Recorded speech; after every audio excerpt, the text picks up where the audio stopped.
1863 for Gettysburg, most famously known as Pickett's Charge. Now, Pickett's Charge wasn't the only battle that would occur. Stuart, the cavalryman from the Confederates, was supposed to ride around the Union lines and attack them from behind. But the Union cavalry was actually able to stop them through a number of reckless charges through George Custer. There's no, I didn't see any monuments, or I couldn't find where those battles might have taken place. So,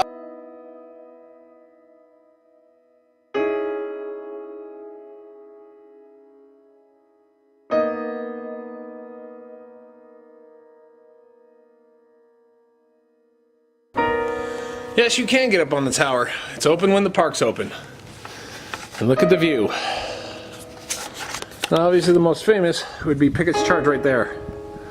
That was the field they would march across. So they would have left from the tree line all the way up to almost where this farm was, is where the line would be as they slowly marched out. Well, not that, a little further in, but they would have marched across slowly and surely.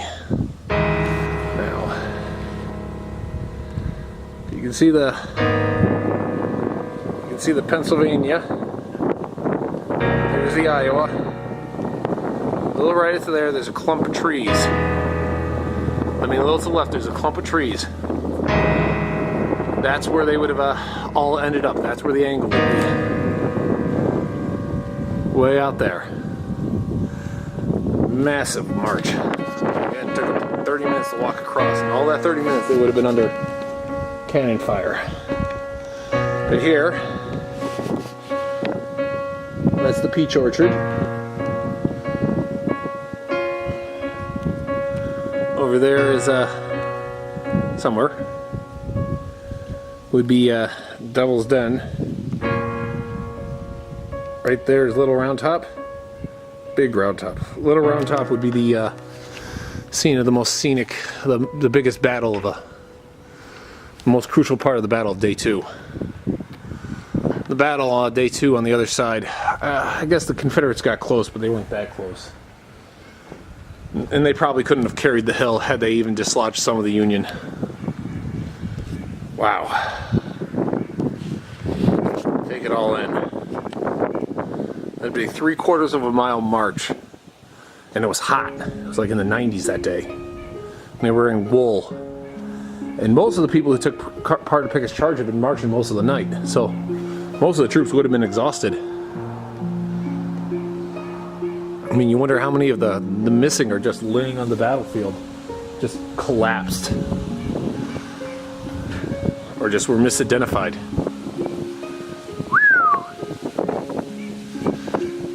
Amazing how well they were able to. Well, they were able to preserve it because the battle destroyed the town.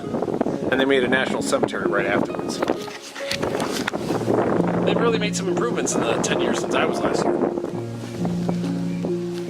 Over here would be the place where Longstreet started his Day 2 battle, where he started sweeping around. You can see out all over there. Across there is where Pickett would make his ill-fated walk.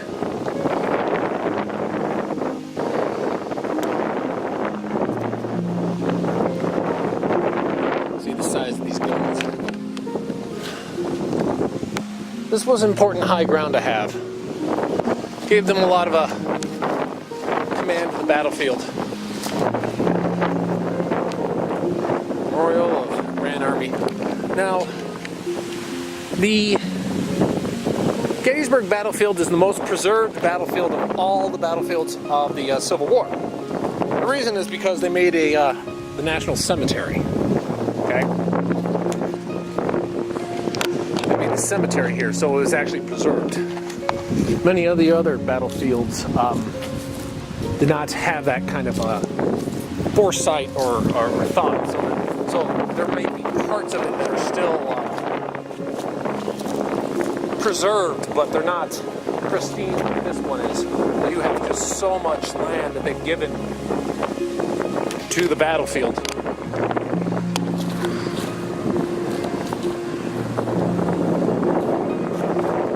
This is where, yep. So this was the high ground that they were talking about that they had to control.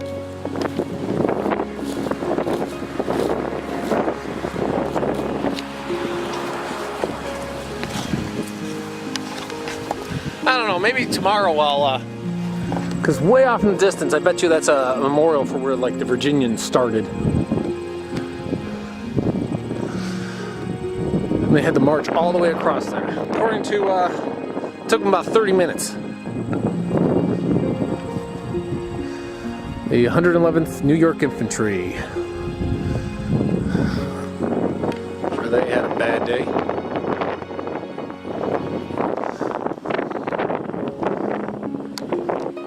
They had markers where different people were stationed all along the ridge. I mean, if you look at it, it's kind of intimidating because they'd have the wall.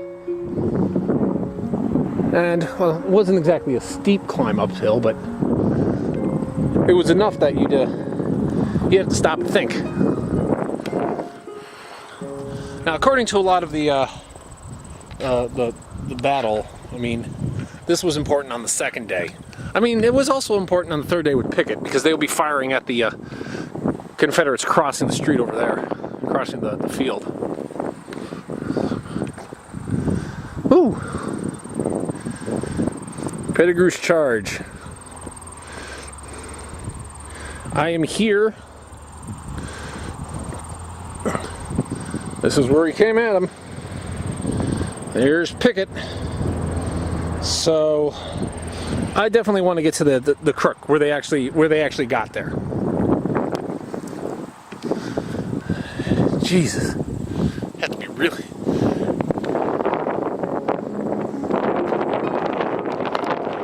I guess maybe those are the clump of trees.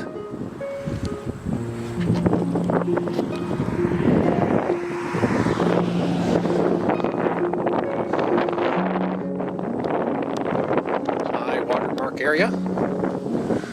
Now, back in the day of the battle, the grass was high because this was all farmland.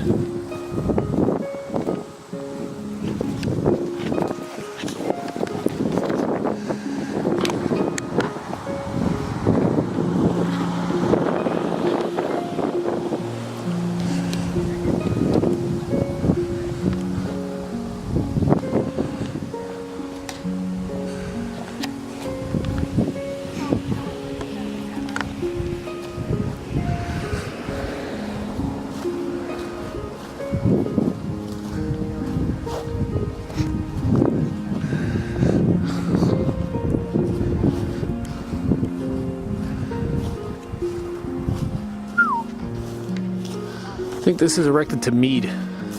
Although Meade was pretty cautious, and he could have ended the war here. He chose not to. Two ways he could have ended the war. After Pickett's charge, counterattack, Confederates might not have been in the mood to actually battle it out. It's a thing to Meade.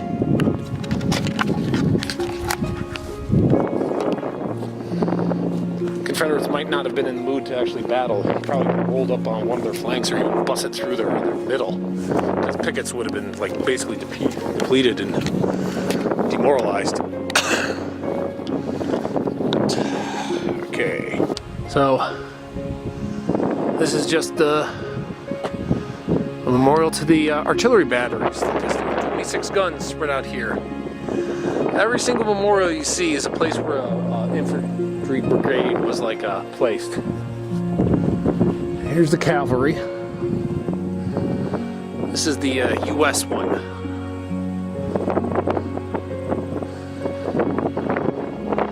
The Congress, service in the Army of the Potomac.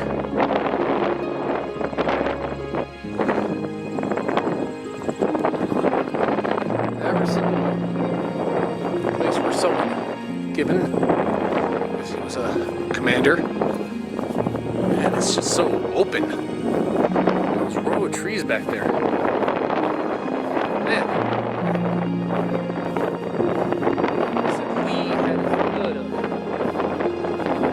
Blood up, nothing's gonna stop it.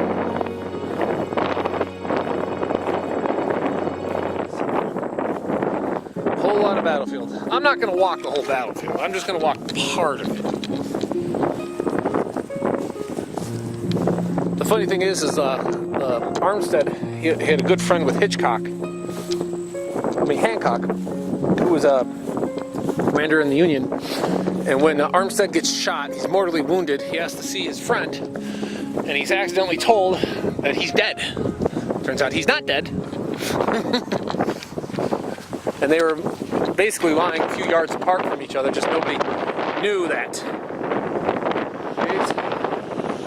We'll have to see what that big one is. I like the fact that we got the old picket fence. This would have been something to be here for the 150th, because I heard they did a reenactment. I bet you that was cool as hell. Done. This is the Commonwealth of Pennsylvania's contribution. I guess there was some kind of competition of who could build the biggest, the most elaborate. I guess these are all the Pennsylvania boys who were here.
Okay, it's another day, and this time I'm on the other side. I didn't realize this when I was doing this, but apparently the Confederates were facing the sun, which obviously explains why they were attacked in the afternoon, because the sun would kind of be more behind them. This is where the Army of Northern Virginia was. This is where a battalion cannons were stationed. And those trees right there, where the troops would be stationed, only to come forward if they were being attacked or going out to use. But you can see out there some of the monuments. You can see exactly where it was on that ridge were all the Union troops. That's Cemetery Ridge.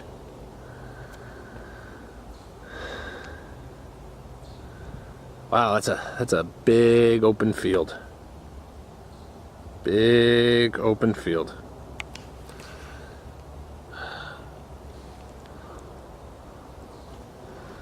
Oh, better continue. Get to where the monuments are. So this is the Pilgrims Battalion. This is where the extreme left of Pickett's charge would start from. They obviously were again right back in those woods with the cannons here firing out.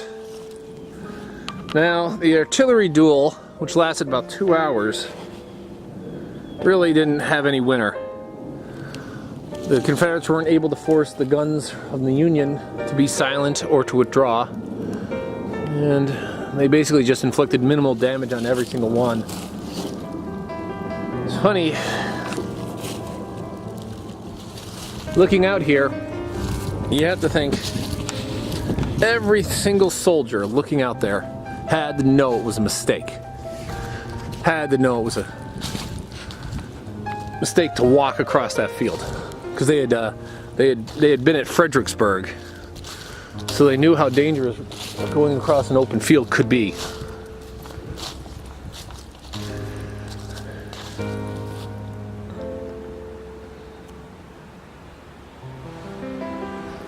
The only two people who didn't seem to understand that it was a mistake were, of course, Pickett, who was last in his class at West Point, and Robert E.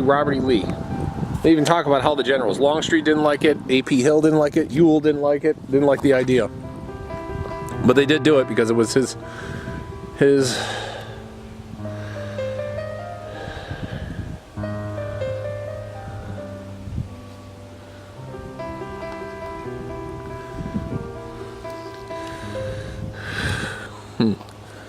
The brigade for the Confederate States of America lost half the people who marched across the field.